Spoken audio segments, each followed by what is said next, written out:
Hello, everyone. Today's episode 4 of Embracing Neurodiversity. And I have with me Nazhah Khawaja and Nayela Ahmed. And today we are going to talk about ADHD and Nayla's certification and also her listening ears. It's an early autism services. So welcome, ladies. I've missed you both, actually. We missed one session, so I really missed talking to you and talking on this cause. Likewise, Sana. It was a hard couple of weeks, but I'm glad that we're on today and talking about something very important, especially as last month was ADHD Awareness Month in October. Yeah, we miss you too.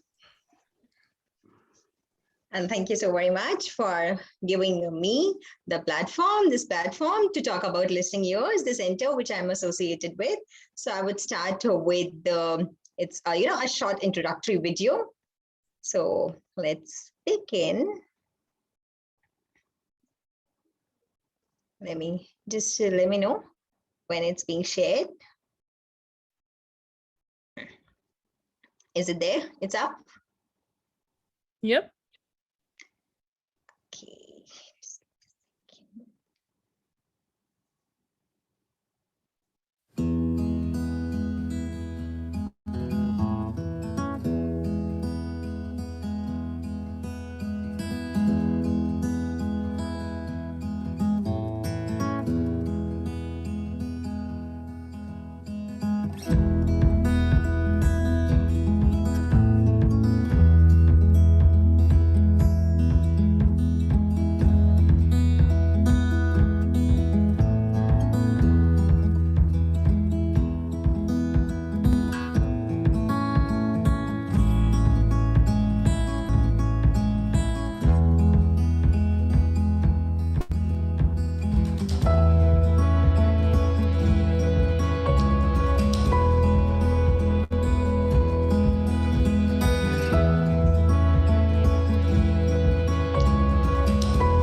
So as you all could see, it's an early intervention center.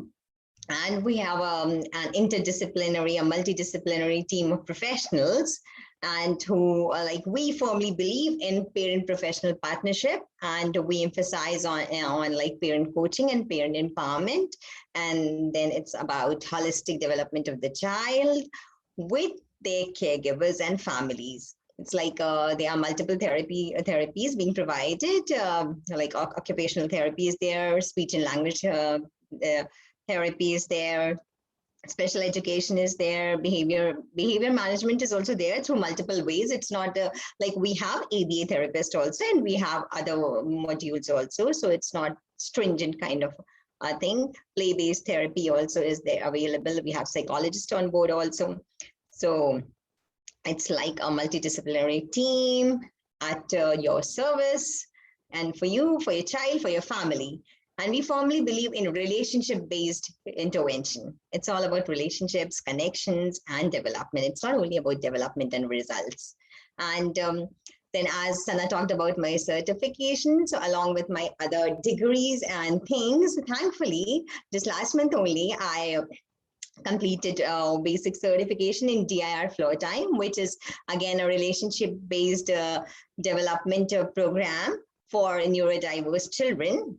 And it's basically based in the US, but I won't say thankfully, but yeah, due to this pandemic, it was available online too. So I completed that. So yeah, it's good. Congratulations, Nayela. Congratulations, Nyla, for Congratulations. this, yeah, Thank achievement, you. and may you achieve many more.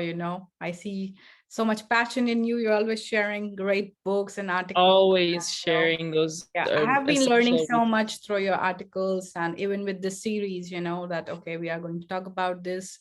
And I really want people to share our, this videos, so we create more awareness, because if it just stays with, a handful of people, then our purpose is not really, achieving full potential. And I would also like to talk about that last month, it was ADHD Awareness Month, and Nyla is going to talk about it. And I would like to really say a few points about it. Like, it's a neurodiverse condition, and the parents of neurodiverse children, especially with ADHD, really need to accept that this is the diagnosis, and there is no broken behavior or thing in your child. There's nothing broken to be fixed. So stop that fixing mentality. And I know it comes very, I would say, mindlessly, that people do not intend to hurt other people or who are more sensitive, but they're just so mindless, like there's no intention behind hurting you, but they're living life so mindlessly. So my intention and, my suggestion is like to be more aware, observe things around you, just watch your words before you say anything around people who have children who are neurodiverse or with the special needs. And another suggestion that I would like to say is, please parent from, place of a possibility and love, not from the fear, because your child came in the world. So you are really a guardian of the child, you're not the creator. So the creator has sent and he has chosen you. So you really, have to trust that the risk and everything and their life and their destiny is from Allah subhanahu wa ta'ala. And you are just a guardian, and you have to give the best, what is available, and make more awareness and their life better and accept it, and just parent them from a place of so much love and possibility for them than fear, because you are their first like reference point in the world. If they see like happy parents, happy home, they're happy individuals as well, and they have more to give to the world than just receiving. And I will ask my friend Nyla to continue on this. That was my views that I wanted to really share using this platform. No, your views, like they are really precious, and especially coming from a parent, a neurotypical person who is a parent to neurotypical child. Your views are as much important as our views are, because then you are going to guide other parents, other people who are neurotypical, living in the world of normalcy and those things. But they should listen to their own tribe to understand the others. Like we are there. And as you mentioned about being broken and the perception of being broken. So no, there are like, when we study also, there are two models, like in psychology also, and then in the medical field also, there are two models of that. One is like medical model and one is social model. So as you see ASD also, and recently I attended a conference, and then ASD is like autism spectrum disorder. So there was the lady who herself is autistic, and then she was saying that only that there is this medical model and the social model, and she gave an example of person who was on the wheelchair, that okay, so the medical model says that the person is broken, right? He needs a prosthetic limb, or he needs an artificial limb, or he needs a wheelchair to reach the destination, to reach to reach upstairs or somewhere like. But the social model says that let's make a ramp. So it's that which we need to, it's not that we have to see the person with disability or with any condition that what he or she needs. We have to see in ourselves also that what we need to do, what we could do. So it's like building a ramp is going to, it's going to pave a path of inclusion for all of us. So I think it's a very beautiful metaphor also, that we have to build up that ramp and that bridge, and to cover the gap as well, because there's a big gap between a part of the world which think it's normal, and then some behaviors which you think it's not normal. Yeah, Yeah, I think it's completely unfair to the individuals who are not neurotypically developing to have to live in a neurotypically designed world and then try to make their way around it. It just seems like it's a backward situation for those individuals, and that's unfortunate. But the trend, what we're seeing is a trend in the opposite direction, which is a nice trend. And I just wanted to say, Nayela, with the parenting piece, is a very important piece, and I'm glad to hear that your clinic does address that. It kind of goes hand in hand with what Sana mentioned about the article on ADHD, and how the parenting and the mindset and the philosophy that a parent has to embrace is something that the parent has to work on for themselves in order to help their child. And that's a very difficult process. And so involving the parents in the therapies and like providing those tools to the parents is important. And I'm happy to hear that, listening ears takes that into consideration and really helps those parents with, because sometimes it is very overwhelming as a parent, and you're just, socially you're feeling that pressure, emotionally you're feeling the pressure. Sometimes your family is not that supportive, and so you don't have a support system. And so looking to these professionals who know what they're doing and turning to them to be that support system is very, very much needed. So just wanted to say that. Yeah, like we believe in these, nowadays it's very much prevalent strength-based coaching. So we try to inculcate that only, strength-based coaching of parents. So inculcating that confidence in parent that, okay, you know your child best and you can do the best. So we are there just to guide you, and you know your child the best. So we can never take the place of a parent, but you can always do the best for your child. So inculcating that confidence so that they feel empowered for life. We can be there for an year or two, but they are there for the life. So we have to do that. And I just want, that the world should be like that. Everyone should do that. The society, people around. I love your vision, Nayela. And may Allah make it true that, that the world exists like that. Inshallah, like with all our efforts together, it's not only mine, it's like a combined vision of all of us. And that's why we all are here. So it will happen, inshallah. And I think you were talking about 2 books before we started the session. Yeah. So I would like to share that article also once, just which you were talking about, so that our viewers could see it and have an idea. So it's the website Attitude. Is it visible? Yes, we can see it. As we are talking about ADHD awareness, so this Attitude is a very good place to go for, a website, and it's having multiple and resources, like tons of resources, and you can get many of your answers. Always go to a professional, but it's like some authentic resource where you could go for any parent with associated with a child, any professional associated with a child with ADHD can go through it and have tons of resources over here about everything, like tests, treatment, parenting, about adults, kids.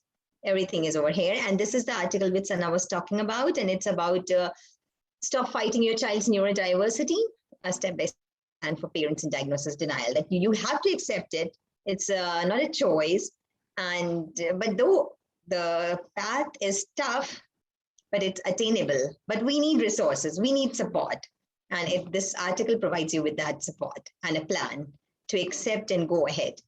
So I these are love this the article. I really do, because, you know, we tell parents all the time, right? Like, well, it's time to accept this, or, you know, come to terms with it or be okay with it, but we don't show them how to do yeah, that. that how is very important. It Yeah, is very because we important. all need that how to do that.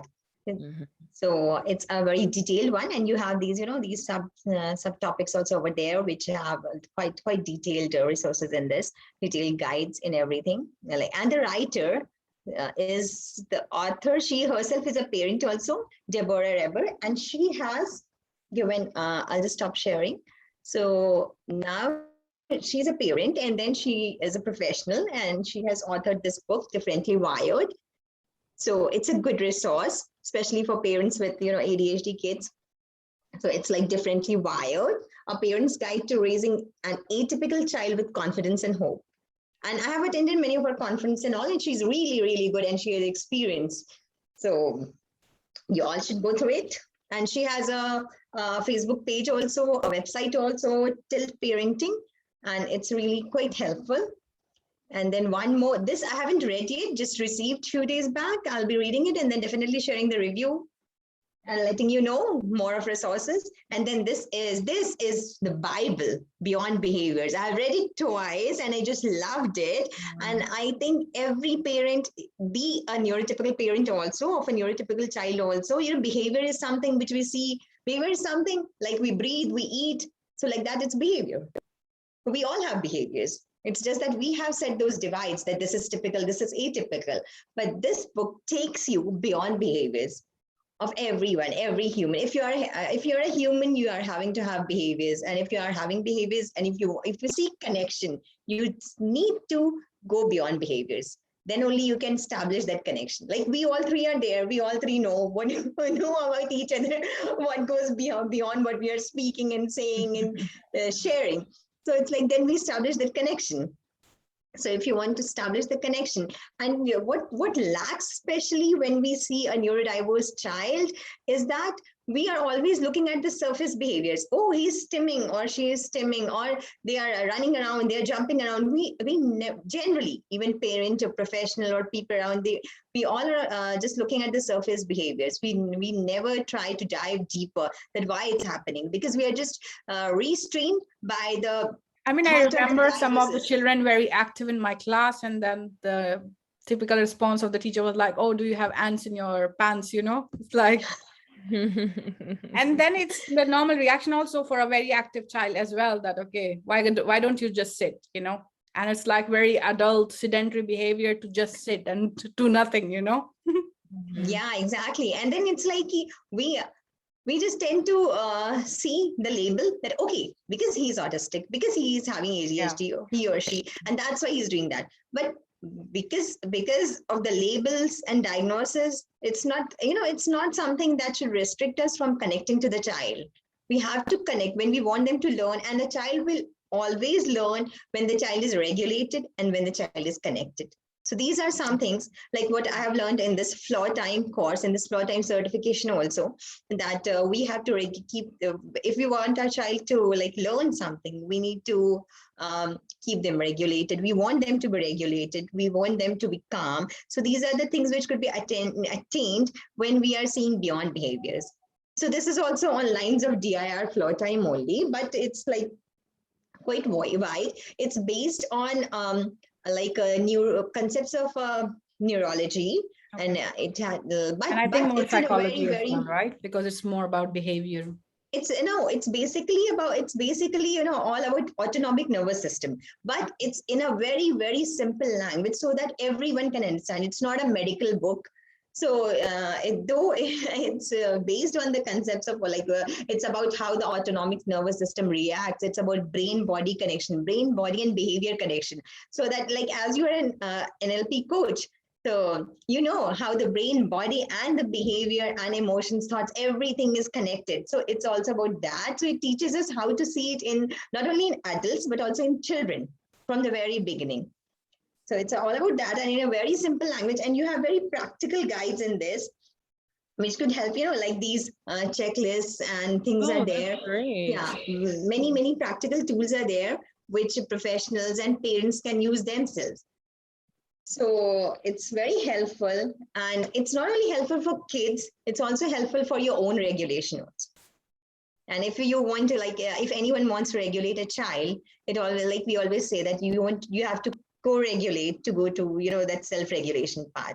It makes a lot of sense, Nayela. Thank you so much for always Thank you so sharing these much. amazing resources. I Pleasure. definitely am going to check out that book, Beyond Behaviors. I think it's important to check in with, like you said, us as adults, and even our responses to different things, to be able to understand how to change that, for in any situation. So thank you so much for those resources.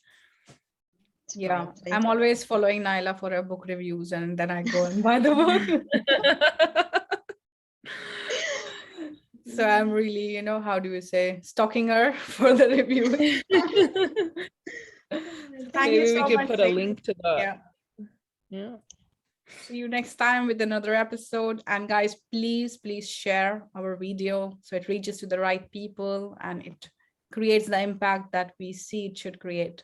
Thank you so much. Bye. Bye-bye.